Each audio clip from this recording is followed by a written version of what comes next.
Dr. Amanda Thompson stood at her office window in the Planetary Defense Institute, watching the unusual stellar phenomenon that had appeared 3 days ago grow larger. Her hands trembled slightly as she held her coffee mug, not from the caffeine, but from the growing certainty that her worst predictions were about to come true. The phenomenon wasn't a cosmic anomaly, as the media was reporting. It was a flotilla of warships dropping out of faster-than-light travel, their massive forms distorting space-time in ways that made them appear like a strange aurora to Earth's primitive detection systems. Her phone buzzed. The caller ID displayed Pentagon Secure Line. "They're here," she said before the caller could speak. "And no one read my report, did they?" "Dr. Thompson." General Matthews' voice carried an edge of resignation. "Your analysis of potential extraterrestrial military doctrine was considered speculative at best." Amanda closed her eyes, remembering the hundreds of hours she'd spent analyzing radio emissions from passing alien vessels, decoding their cultural markers, studying their military formations. "The Kryvacs don't do exploration, General. Every ship movement we've detected matches known conquest patterns. They're not here for friendship." As if punctuating her warning, the sky darkened. The ships had arrived. Massive vessels, each larger than Manhattan, emerged from the rippling distortion. Their metallic surfaces absorbed sunlight rather than reflected it, creating artificial night across major cities. The formation was perfect, mathematical, exactly as her report had predicted. "My God," the general whispered. "Their ships are arranged in the Kryvacs Victory Formation," Amanda explained, her voice steady despite her racing heart. "They believe they've already won. Their scans show we're pre-spaceflight, which makes us Category 3 in their conquest hierarchy. They expect this to take less than a week." The first transmission came exactly as she'd predicted. Every screen, every radio, every digital device on Earth received the same message. "Your species has 48 hours to surrender. Resistance will result in planetary sterilization. This is your only warning." "Thompson," Matthew's voice cracked. "What are our options?" A slight smile crossed her face. "They've already made their first mistake, General. They're scanning for military responses, orbital defenses, missile launches, official declarations. They're not looking for what actually makes humans dangerous." She pulled up her classified report on her tablet. "The Kryvacs operate on perfect order. Their military doctrine hasn't changed in 3,000 years because it's never needed to. Every species they've encountered has fought exactly the way they expected." Through her window, she watched as people moved through the streets below with surprising calm. Years of disaster preparation drills were paying off, even if they'd been designed for different catastrophes. "We don't surrender," she continued. "But we also don't respond. No official communications, no military posturing. Let them think we're paralyzed with fear.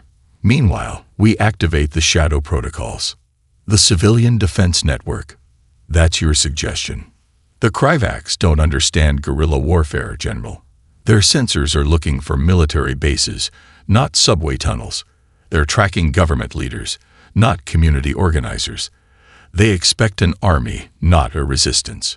She watched as the first evacuation notices appeared on people's phones, civilian alerts that would look like panic to the aliens above. Every empty city becomes a trap. Every scattered civilian becomes a potential fighter. Their perfect formation up there becomes meaningless when they can't find a traditional military to engage. The general was silent for a long moment. "You're suggesting we let them land." "I'm suggesting we give them exactly what they don't expect. Chaos instead of order. Improvisation instead of military doctrine. A million small cuts instead of a decisive battle." Amanda's voice hardened. "They think they're invading a primitive world. Let's show them they're wrong. Humanity's strength isn't in our technology, General. It's in our adaptability, our creativity, and our stubborn refusal to lay down and die." Above, the Kryvac ships held their perfect formation, waiting for Earth's surrender. They didn't understand that their victory formation was about to become their funeral arrangement. Humanity was going to teach them a lesson about underestimating a species that had spent its entire history learning to survive against the odds. The silent countdown to resistance had begun. Major Jack Reynolds had spent 15 years exploring Chicago's underground network, but he never thought he'd be using it to save the city. Standing in the converted Pedway Control Center, surrounded by decades-old civil defense maps and modern tactical displays, he watched as hundreds of thousands of civilians disappeared beneath the streets. Status report. He called out to his team of civilian coordinators, each managing a different sector of the evacuation. Sarah Martinez, a former subway engineer, looked up from her station. Lower Walker Drive is at 70% capacity. We're routing people through the old freight tunnels now. The Kryvacs won't be able to track heat signatures at that depth. Reynolds nodded, studying the massive display showing the city's underground arteries pulsing with moving people. During the Cold War, Chicago had built an extensive network of emergency bunkers and tunnels. Most had been forgotten, listed as storage spaces or maintenance corridors on official maps. But people like Reynolds had kept them maintained, updated, and connected, just in case. That case had finally arrived. His radio crackled. "Major, you need to see this." It was Lieutenant Parker from the Surface Observation Team. "They're landing scout ships in Grant Park." Reynolds climbed to the emergency observation post, a cleverly disguised ventilation shaft that offered a view of downtown. The Kryvacs vessels descended with mechanical precision, their dark hulls reflecting nothing, absorbing everything. They were beautiful in their perfection, and terrifying for the same reason. "Right on schedule," he muttered, checking his watch. The evacuation had begun 6 hours ago, triggered by a single text message to every registered phone in the city. Cubs game canceled due to weather. Seek shelter. It was one of dozens of prepared codes, this one meaning, get underground. Now, the aliens wouldn't understand the significance of a baseball game being canceled. They wouldn't realize that every Chicago resident had been drilled on these responses since grade school, disguised as severe weather preparations.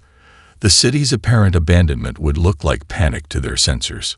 "Sir," a young technician called out. Final numbers from the surface monitoring stations were showing less than 3% of normal heat signatures in the downtown area. Reynolds allowed himself a small smile. 3 million people had vanished into the earth, and the aliens had no idea. Their sensors, designed to track conventional military movements, weren't calibrated for this kind of evacuation. "Begin Phase 2, he ordered. "Activate the mock signatures." Across the city, thousands of carefully placed heating elements clicked on, creating false thermal readings that mimicked random civilian movements. Meanwhile, the real civilians were being guided deeper into the repurposed tunnel network, where decades of preparation had created an underground city. "Major," Martinez called out, "we're getting reports from the other cities. New York's gone dark. Los Angeles, Houston, Philadelphia, all reporting successful evacuations." This was the part the Kryvacs hadn't considered in their strategic calculations. Humans had spent centuries preparing for disasters: nuclear war, climate catastrophes, pandemic outbreaks. They'd built their cities with destruction in mind, creating underground safe zones that could sustain millions. Reynolds watched through the observation slit as Kryvacs ground forces began deploying. Their formations were perfect, their movements synchronized. They advanced down empty streets, scanning buildings that had been quietly transformed into fortified positions over the past 6 hours. They're following standard urban pacification protocols, he noted, remembering Dr. Thompson's briefing. Moving in formation, securing key infrastructure. They expect resistance from military strongpoints. Instead, they would find nothing. No army to fight. No government centers to capture. Just empty streets filled with subtle traps and false signals, while beneath their feet, humanity prepared its response. "Sir," Martins reported, "final civilian groups are in the deep shelters. Surface teams are in position. We're ready to begin resistance operations. Reynolds took one last look at the aliens' perfect formations. In their rigid precision, he saw their weakness. They had come expecting to fight an army. Instead, they would face something far more dangerous, a city that had turned itself into a weapon. "Send the signal," he ordered. "The city is yours to defend." Above, the Kryvacs continued their methodical advance, unaware that every step took them deeper into humanity's trap.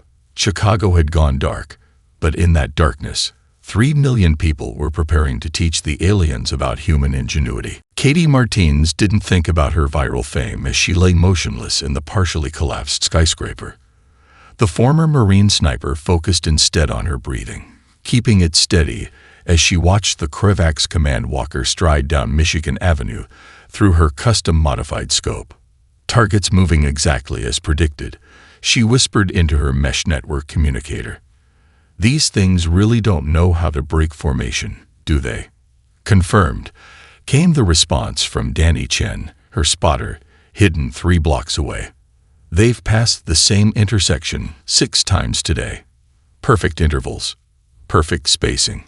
Katie allowed herself a small smile. The aliens' predictability was their weakness. For 3 days, she'd watched their patterns, noting how their 4-legged command walkers moved with clockwork precision through Chicago's empty streets. They never varied their route, never adapted their timing. It was as if the concept of a changing battlefield didn't exist in their military doctrine. The massive walker approaching her position stood 4 stories tall, its metallic legs moving with artificial grace. Its armor gleamed with the same light-absorbing material as their ships, and energy shields flickered occasionally around its vital areas. According to the Resistance Network, no one had managed to take one down yet. That was about to change. "Package in position," she asked, her finger resting lightly beside her rifle's trigger. "Roger," Danny confirmed. "Maintenance bot is in place, looking exactly like all the others they've been ignoring." Another alien weakness. They paid no attention to the service robots left running in the evacuated city. Why would they? Their scans showed them as simple machines, no threat to their advanced technology. They didn't realize that every surviving bot had been reprogrammed by the Resistance. The walker reached the intersection. Katie drew a slow breath, remembering her years of training. The math was already done. Wind speed, temperature, humidity, bullet drop. But this shot would be different from any she'd taken before. "Now," she whispered. 3 blocks away, a small maintenance bot sputtered to life.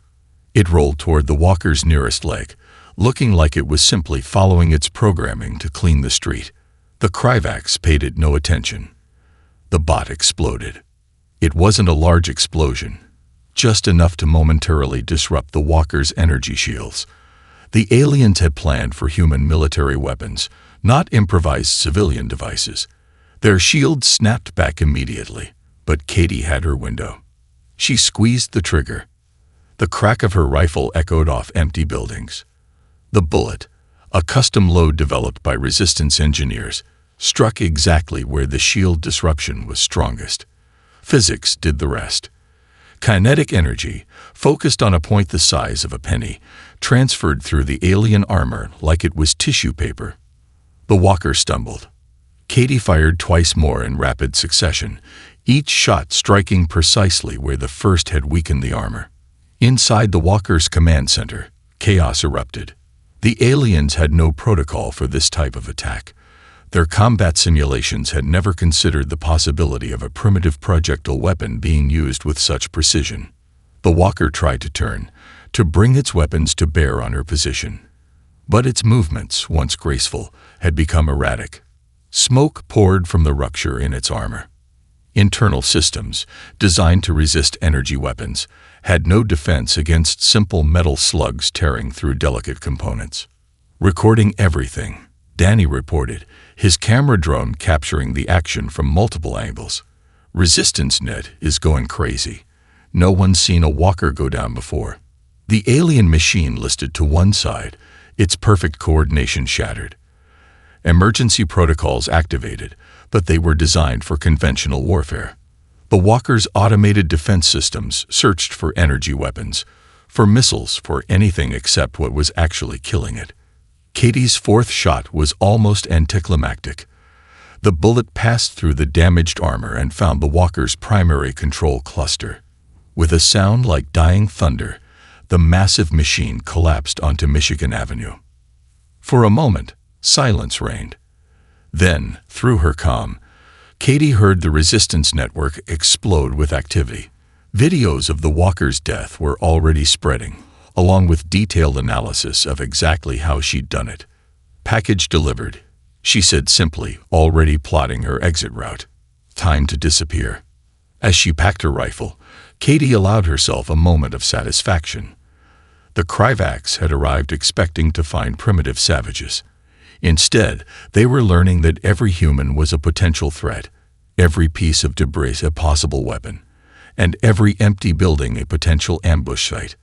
The resistance had just proved that the aliens could bleed. Now it was time to show them how many ways humans could make that happen.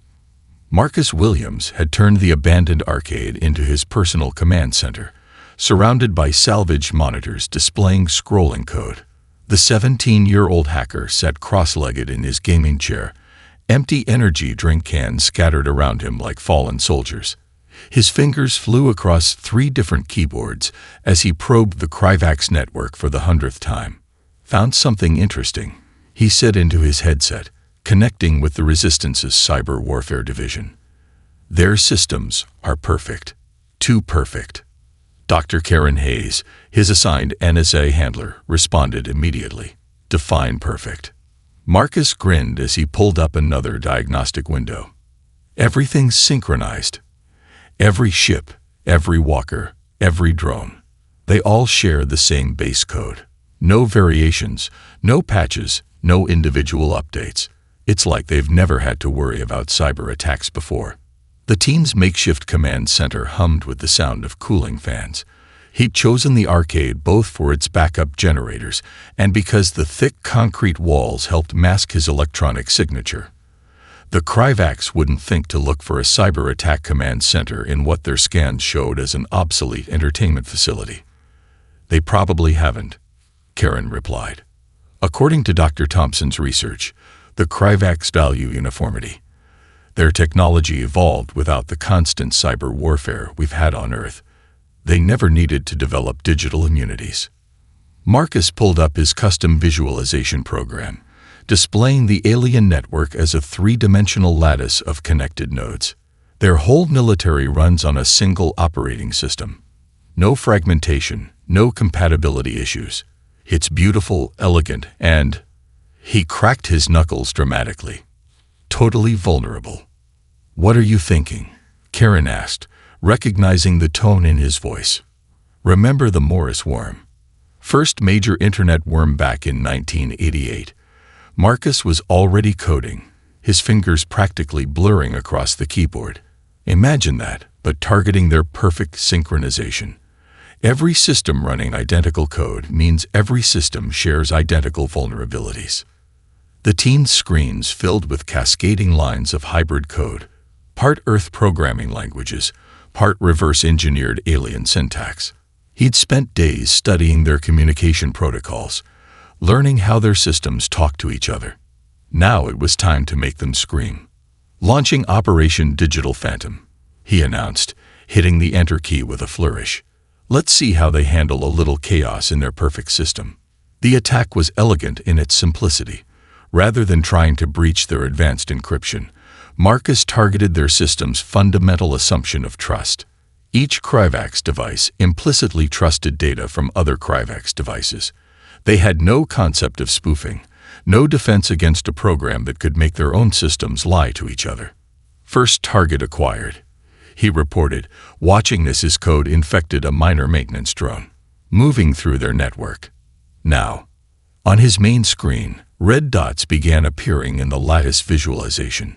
Each represented a compromised system, and they were multiplying exponentially. The Kryvacs' perfect synchronization became their downfall as the infection spread through trusted channels. "Holy shit," Karen breathed, watching the data from her end. "Their defense grid is going haywire. Ground units are receiving contradictory orders. Ships are reporting phantom threats. It's like their whole network is having a nervous breakdown. Marcus allowed himself a moment of pride as he watched chaos spread through the alien system. Across the city, Kryvax units began responding to threats that didn't exist. Defense systems activated against friendly units. Communication channels filled with garbage data. They're trying to counter it, he noted, watching their response. But they're doing exactly what I expected. Attempting to restore order by forcing synchronization. Which means the infected systems are reinfecting the clean ones, Karen finished. Because they trust any data that comes through official channels. Through his arcade window, Marcus could see a Kryvax patrol in the distance, their once coordinated movements now jerky and uncertain as their combat systems fed them conflicting information. Their perfect digital universe was coming apart at the seams. Should we push harder?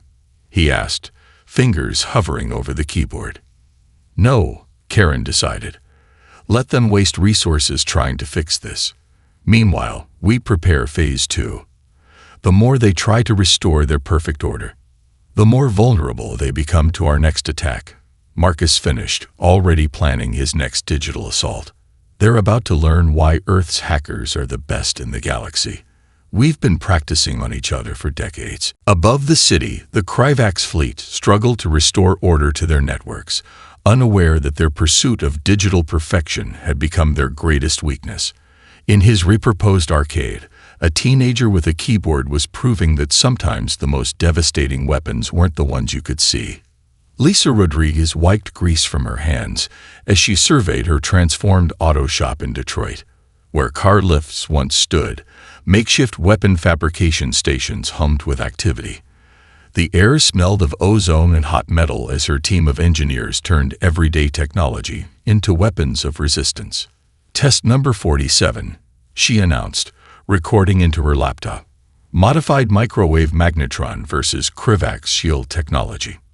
Her assistant, Mike Cooper, wheeled out their latest creation, a repurposed industrial microwave array mounted on a mobile platform. They'd salvaged the components from a dozen different appliances, combining them with precision engineering that would have made her MIT professors proud.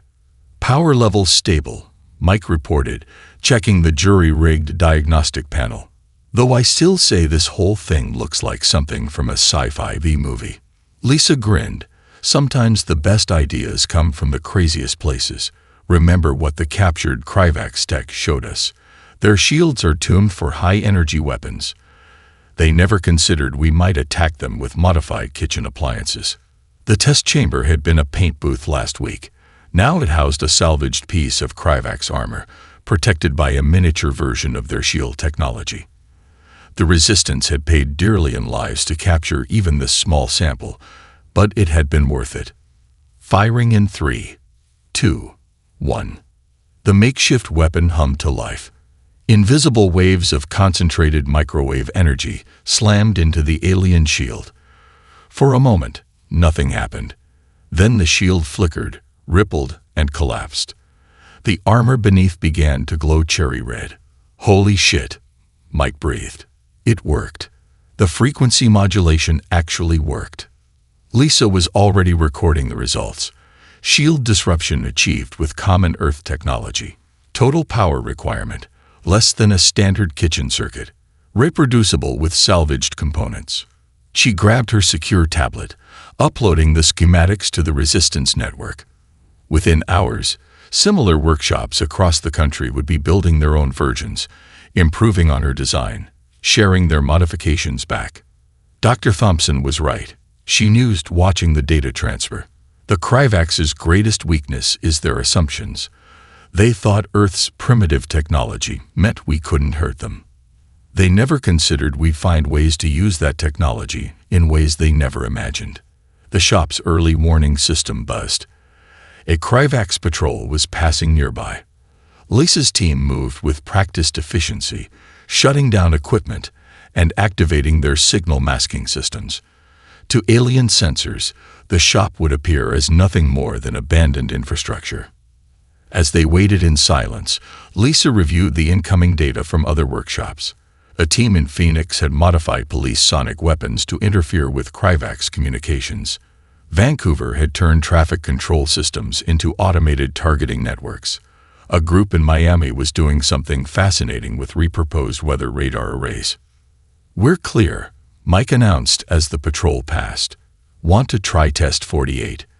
The boys in electronics think they figured out how to boost the power by 30%. Lisa nodded, already moving to help modify their prototype. This was how humanity would win.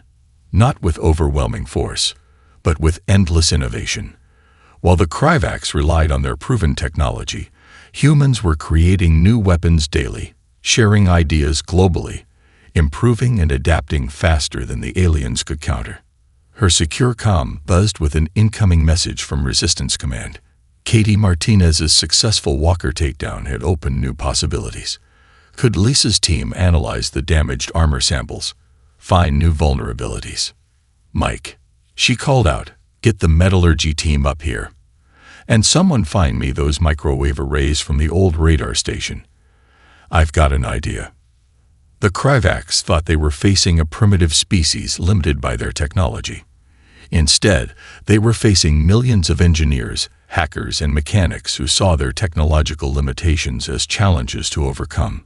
Every failed alien attack provided new materials to study.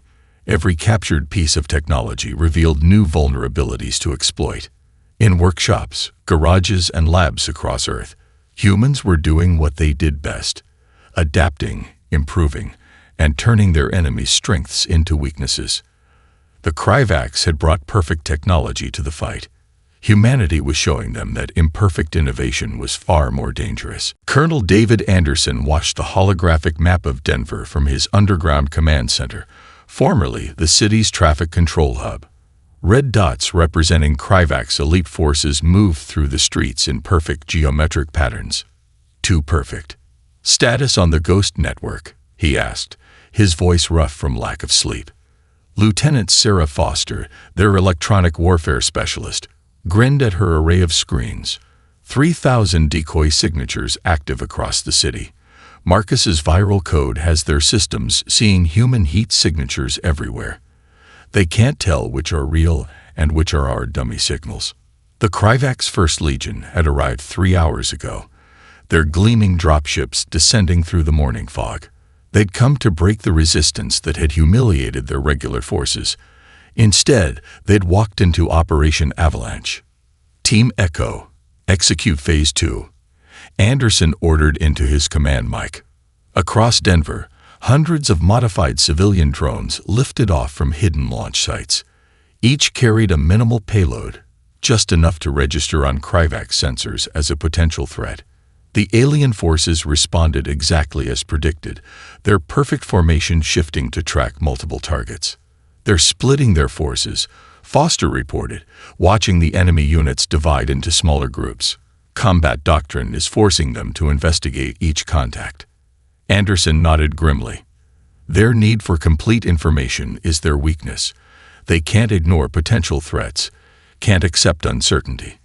He switched channels. "Team Sierra, you have your targets." In abandoned buildings throughout downtown, Resistance fighters activated Lisa Rodriguez's modified microwave weapons. The concentrated energy beams, invisible to the naked eye, played havoc with the Kryvak shields. Not enough to break them completely, but enough to force their systems to constantly recalibrate. "Shield disruption at 18% across all enemy units," Foster announced.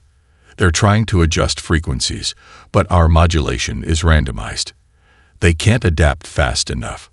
Anderson watched as the alien formation fragmented further. Their perfect geometric patterns dissolved as each unit responded to different threats, different sensor readings, different shield frequencies. Chaos was replacing order, just as planned. "Execute Phase 3, he commanded. The Resistance's next surprise deployed from maintenance tunnels and sewers. Hundreds of reprogrammed service robots, each carrying improvised explosive devices, emerged onto the streets. The Kryvaks, having learned to be wary of such machines after previous battles, were forced to divide their attention further. "Sir," Foster called out, Intercepted communications show their command structure is starting to fracture.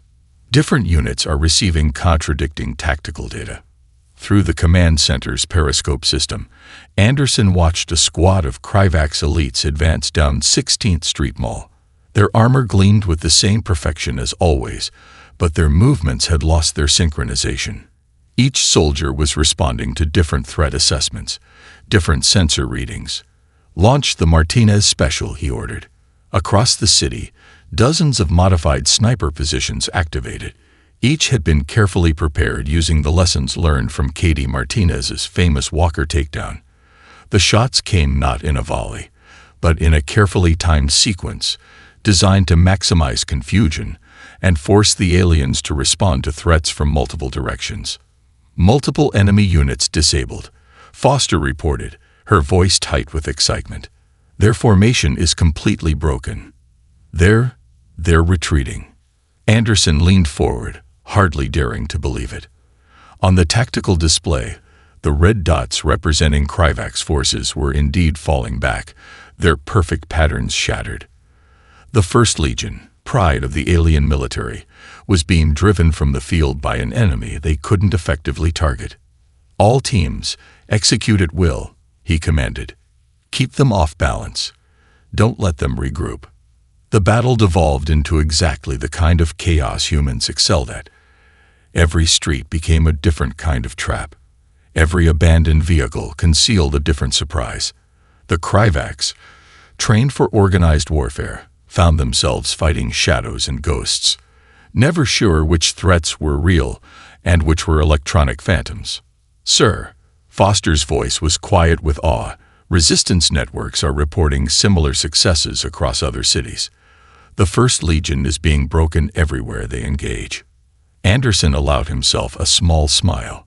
The Kryvax had committed their elite forces, expecting to crush human resistance with overwhelming power.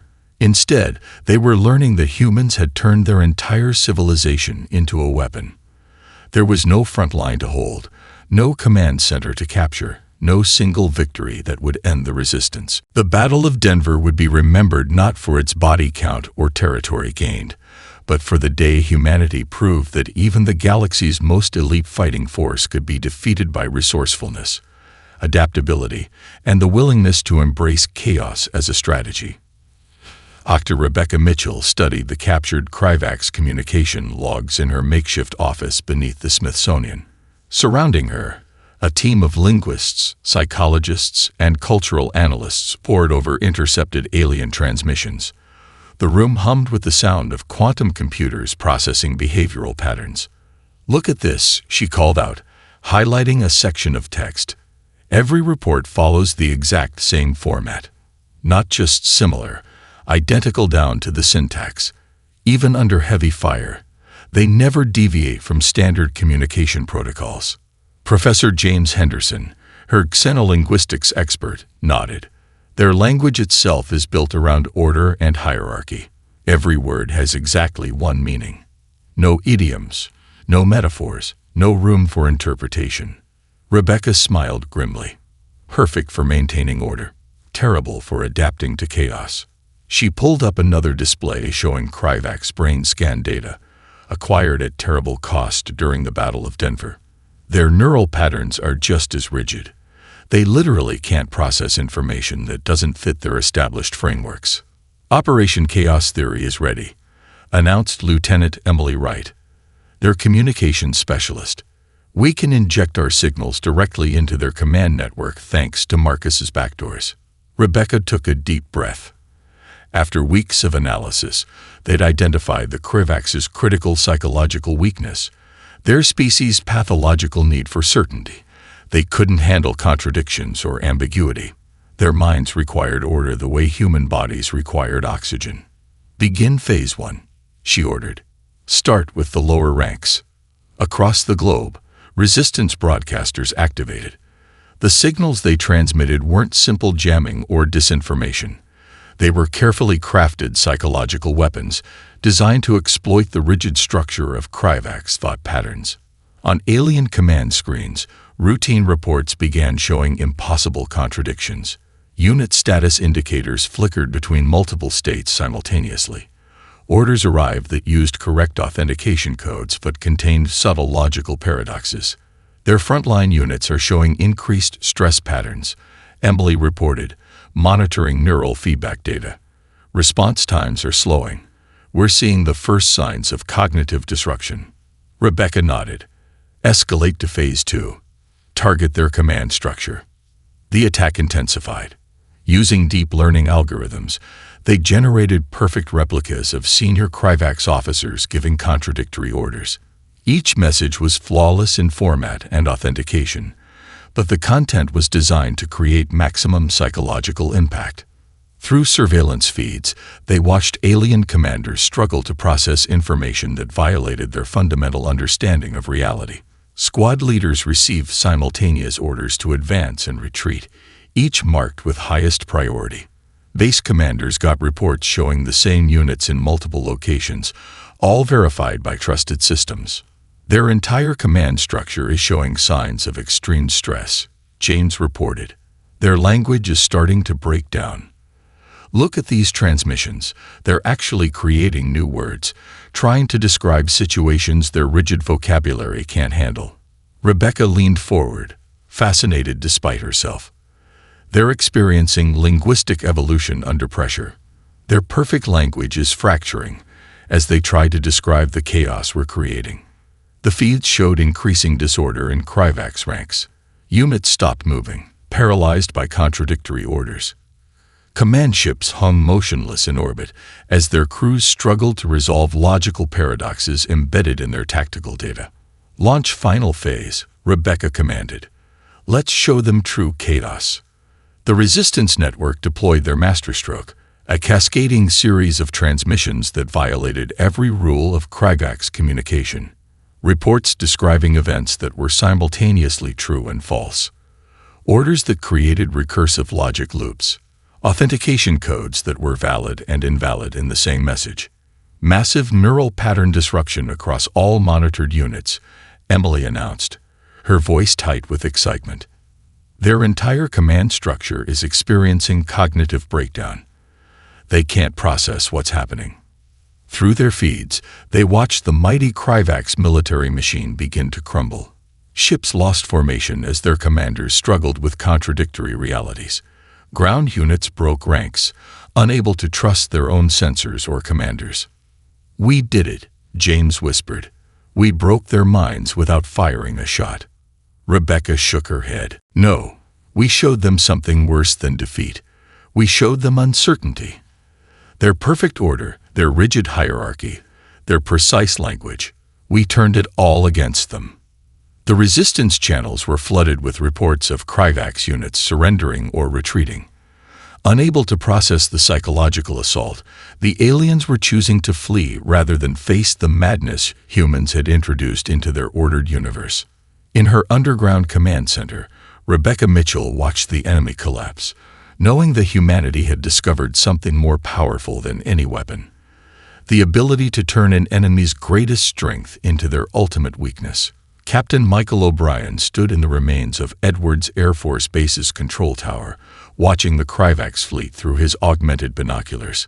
Their once perfect formation was shattered.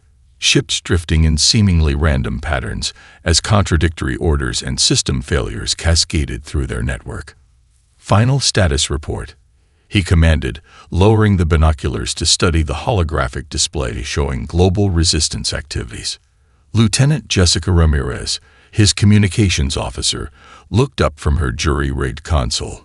Marcus's virus has complete control of their lower-level systems. Dr. Mitchell's psychological warfare has their command structure in shambles, and Lisa's modified weapons are keeping their remaining ground forces pinned down. Michael nodded, allowing himself a small smile. Time to end this. Initialize Operation Checkmate. His team moved with practiced efficiency, activating the device they'd spent weeks perfecting.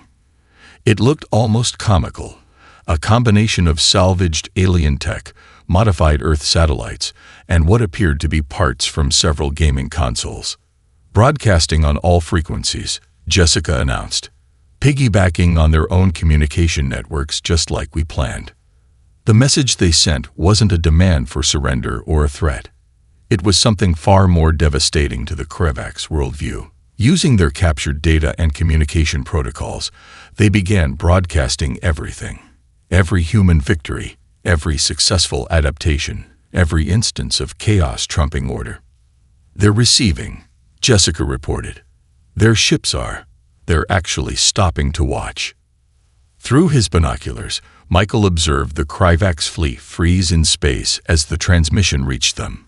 The aliens were witnessing humanity's complete dismantling of their military doctrine, shown through their own data feeds in their own perfect language. "Send the second package," he ordered. This transmission contained Dr. Thompson's complete analysis of their society, demonstrating how their pursuit of perfection had become their greatest weakness. It showed how humans had identified and exploited every vulnerability their rigid system created. "Multiple ships are powering down weapons," Jessica announced, her voice tight with excitement. They're actually retreating." The Kravax fleet began to move, not in their usual precise patterns, but in a chaotic withdrawal. Some ships fled immediately while others lingered, their crews seemingly paralyzed by indecision, a concept previously unknown in their society. "Incoming transmission," Jessica reported suddenly. It's from their Supreme Commander." The message appeared on their main screen, first in Kravax script, then translated to English. It was short, but its implications were staggering. "Earth is hereby designated Category X Prohibited Zone. This species weaponizes chaos itself. No further contact authorized. Avoid at all costs." Michael watched as the last Kravax ships broke orbit, their retreat as disorganized as their arrival had been ordered. Humanity had achieved something unprecedented. They'd not only defeated a technologically superior force, but had fundamentally shaken their enemy's understanding of reality. "Send the final message," he commanded. "Let's make sure they never forget this lesson." Jessica activated their last transmission, a compilation of human history's greatest moments of improvisation, adaptation, and chaos turned to advantage. From ancient battles to modern innovations, they showed the Kravax exactly what they had challenged: a species that thrived on uncertainty and turned limitations into strengths. "Message acknowledged," Jessica reported. "They're broadcasting it to their entire fleet." As the alien ships disappeared into faster-than-light travel, Michael activated the Global Resistance Channel. "All units, this is command. Earth is secure. I repeat, Earth is secure." The channel erupted with cheers and celebrations from around the world. In every hidden bunker, makeshift command center, and resistance stronghold, humans celebrated not just their victory, but the validation of their species' greatest strength, their ability to adapt, improvise, and overcome. "Sir," Jessica called out, "incoming messages from all resistance cells. They're asking what we do next." Michael looked at the sky where the Kravax had fled, then at the innovative technology his people had created from scraps and determination. "Tell them to keep building, keep innovating. The galaxy just learned that humanity isn't to be underestimated. We should make sure we're ready for whatever comes next." The Earth had changed. Humanity had proven itself not just to the Kravax, but to the entire galaxy. They weren't just a primitive species that got lucky. They were a force that had turned their perceived weaknesses into their greatest strengths. In the end, the Kravax's perfect invasion had failed not because of superior technology or overwhelming force, but because they never understood a simple truth. Sometimes the most powerful weapon isn't the most advanced or the most precise. It's the ability to embrace chaos and turn it into victory.